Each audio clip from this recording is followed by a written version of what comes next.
Magandang araw sa inyong lahat. Narito na naman tayo sa ating channel at matagal-tagal tayong hindi nagpingapingita mga kaibigan. At ngayon ay gagawa tayo ng panibagong reaction video at pag-uusapan natin nga ay paghiwalay ni Kuya Bal Santos Matubang kay Ruel of Malalag and Rachel Morales dito sa Kalingap. Pero bago natin puntahan ang ating topic, ay shout out muna kay Kuya Bal Santos Matubang, Kalingap, Robin Atid na at kay Ruel of Malalag.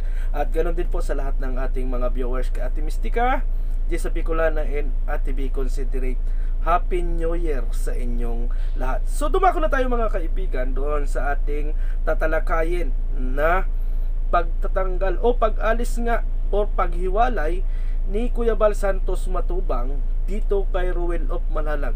Alam nyo mga kaibigan, wala naman ako nakikita na dapat ikabas ni Kuya Bal Santos Matubang dito sa kanyang ginawa kung uunawain lang natin yung sinasabi ng isang Bal Santos Matubang. Kaso nga mga kaibigan, hindi kagad natin naunawaan at ang akala lagi natin ay inaapi si Ruel of Malalag. Pero ang katotohanan dyan mga kaibigan, kung inyong iisipin at inyong mumuni-munihin, yung sinasabi ni Kuya Bal Santos Matubang ay pinoproteksyonan niya ang isang Ruel of Malalag. Yan ang katunayan. Kasi nga mga kaibigan, magbabago ang roles ng Kalingap ngayong darating na 2024. At masasagasaan dyan si Ruel of Malalag, mga kaibigan, kung nandito pa rin sa Kalingap itong si Ruel of Malalag. Kaya ang ginawa at minabuti ni Kuya Bal Santos Matubang ay ihiwalay na lang itong si Ruel of Malalag para sa ganun maiwasang mabas itong si Ruel of Malalag. Kasi nga mga kaibigan, sa darating na 2024 ang magiging roles ng Kalingap, kung hindi ka mismong taga-dait, hindi ka na pwedeng magpabahay doon sa dait.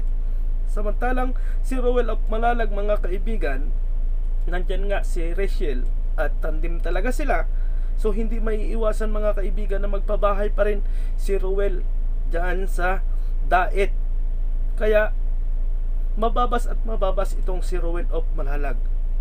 Kaya minabuti ng isang ama ng Kalingap na maiwasang ibas itong si Ruel of Malalag. Kaso nga lang mga kaibigan, parang hindi ninyo nadidinig yung sinasabi ni Kuya Bal Santos Matubang, kasi ang nakikita ninyo ay inapinakaagad si Ruel of Malalag. Pero kung pakikinggan ninyo mga kaibigang mabuti itong sinabi ni Kuya Bal Santos Matubang, malinaw dito na pinoproteksyonan niya ang kanyang pamangkin na walang iba kung hindi si Ruel of Malalag.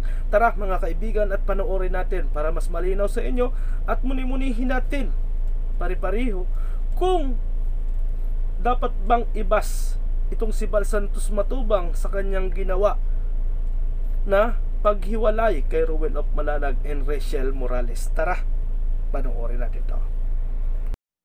Kalangga, no, yung team ni Ruel ay atin na pong ihiwalay sa team Kalingap. Para po doon mag-focus ang mga Kalingap o ang mga partner no, ni Ruel of Malalag. Kasi mga kaibigan, alam nyo po ngayon 2024, may guidelines kami. Guidelines na hindi angkop sa grupo ni Ruel. Tulad niyan, yung mga hindi taga rito, bawal lang mag-vlog. Mahirap yung sa side nila. Taga rito yung partner ni Ruel of Malalag, baka mabash. Diba? Babalik si Ruel sa daet, Kalingap, tapos ibabash ninyo. Tapos magpabahay sa daet, sa Cam Norte, ibabash ninyo. So ang pinakamaganda pong gawin natin mga kaibigan, para walang bashing. Para walang bashing, walang away-away, walang gulo. Ano kaya mga Kalingap, mga kaibigan, atin na pong ihiwalay ang Team Rochelle, ang magkalangga sa Kalingap. Daw, opinion po, opinion. Mag-press 1 kung payag o yes. Press 1. Ano po? Welcome po mga opinion po ninyo. Basahin po natin yung opinion ngayong tanghali. Yan po ay sa tingin ko po na mas magandang gawin natin. Na para po maiwasan yung mga away, gulo, lamanan o ano mang tawag dyan, mas mainam po na ihiwalay po ang Team Rochelle sa Team Kalingap.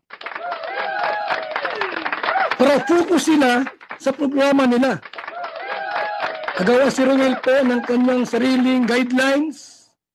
Sila pong bahala doon at wala kaming gagawin anuman o makialam.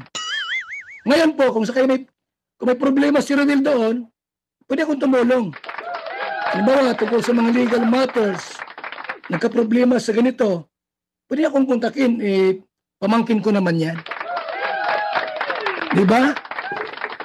Wala problema doon. Andiyan naman sila Alex Librada. Andiyan naman sila Dan Rivera Oficial. Andiyan naman sila Kuya Regan. Ay, maganda yun, no? Para talagang, ano man yung plano, programa nila, ay pwedeng gawin sa team nila. Para po wala ng gulo. Ang mga reaktor. Alam mo, si Bobby TV 143. O doon na siya kay Ruel of Malalag. Mag-focus siya dyan. Diba? Sila Bupil. Mag-focus dyan. O, sila pa mga reaktor na kasama nila. Mag-focus dyan, diba?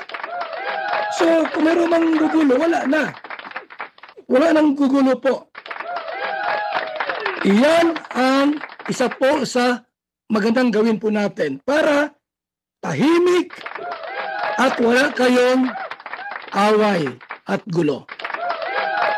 Tama o mali? Tama po, kuya. Okay. Mga kaibigan, malinaw na malinaw sa sinabi ng isang Bal Santos Matubang na magbabago ang roles ng Kalingap at doon ay masasagasaan ang maglangga. Kaya nga ginawa ni Kuya Bal Santos Matubang na ihiwalay na lang itong magsyuta para sa ganun maiwasan ang bashing. Kasi ganito yan mangyayari niyan mga kaibigan. Halimbawa, nagbago na ang roles ng Kalingap ngayon 2024 na bawal lang mag-vlog yung mga taga ibang lugar. Si Ruel of Malalag ay mababas talaga mga kaibigan. At hindi maiiwasan na magpabahay at tumulong dyan si Ruel of Malalag dyan sa Daet kasi nandyan si Rochelle.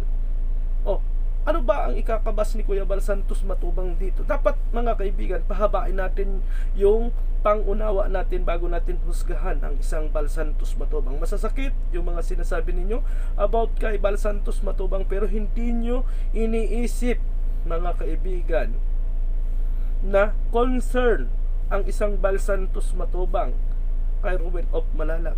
Kasi kung hindi concern ang isang Bal Santos Matubang kay Ruel of Malalag, papatupad niya ang roles na yon mga kaibigan at hahayaan niya na mabas itong si Ruel of Malalag kasi nga humiwalay or hindi siya sumusunod sa roles ng Kalingap, di ba? Mababas talaga mga kaibigan. So para maiwasan mga kaibigan ang awayan at bashing, ginawa ito ni Kuya Bal Santos Matubang. Ibig sabihin mga kaibigan, nagsakripisyo ang ama ng Kalingap para kay Ruel at Rachel para ipagpatuloy lang ni Ruel of Malalag at Rachel Morales yung kanilang adhikain na makatulong dyan sa Daet. At hindi talaga maiiwasan na tumulong dyan or magpabahay dyan yung dalawa kasi taga riyan si Rachel mga kaibigan. Pero doon sa liit ng ating pangunawa mga kaibigan, ang akala lang natin lagi inaapi si Ruel of Malalag. Ano? Inaapi. Hindi po mga kaibigan. Hindi po. Para sa akin, sa aking pangunawa lang mga kaibigan, inaano ni Kuya Bal Santos Matubang sa inaalis na mabas itong si Ruel of Malalag kasi masasaktan din naman ang isang Bal Santos Matubang na siya ang founder ng Kalingap. Kung mababas si Ruel of Malalag dahil sa rules na kanyang inilagay, naaawa din naman doon sa bata. Pero ang nangyayari mga kaibigan, ang tingin ninyo kay Bal Santos Matubang ay naiinggit at ang tingin ninyo galit kay Rowell of Malalag. Pero kung iisipin natin, pahahabain natin ang ating pangunawa, mga kaibigan, malalaman natin ang totoo sa mga sinabi ni Kuya Bal Santos Matubang.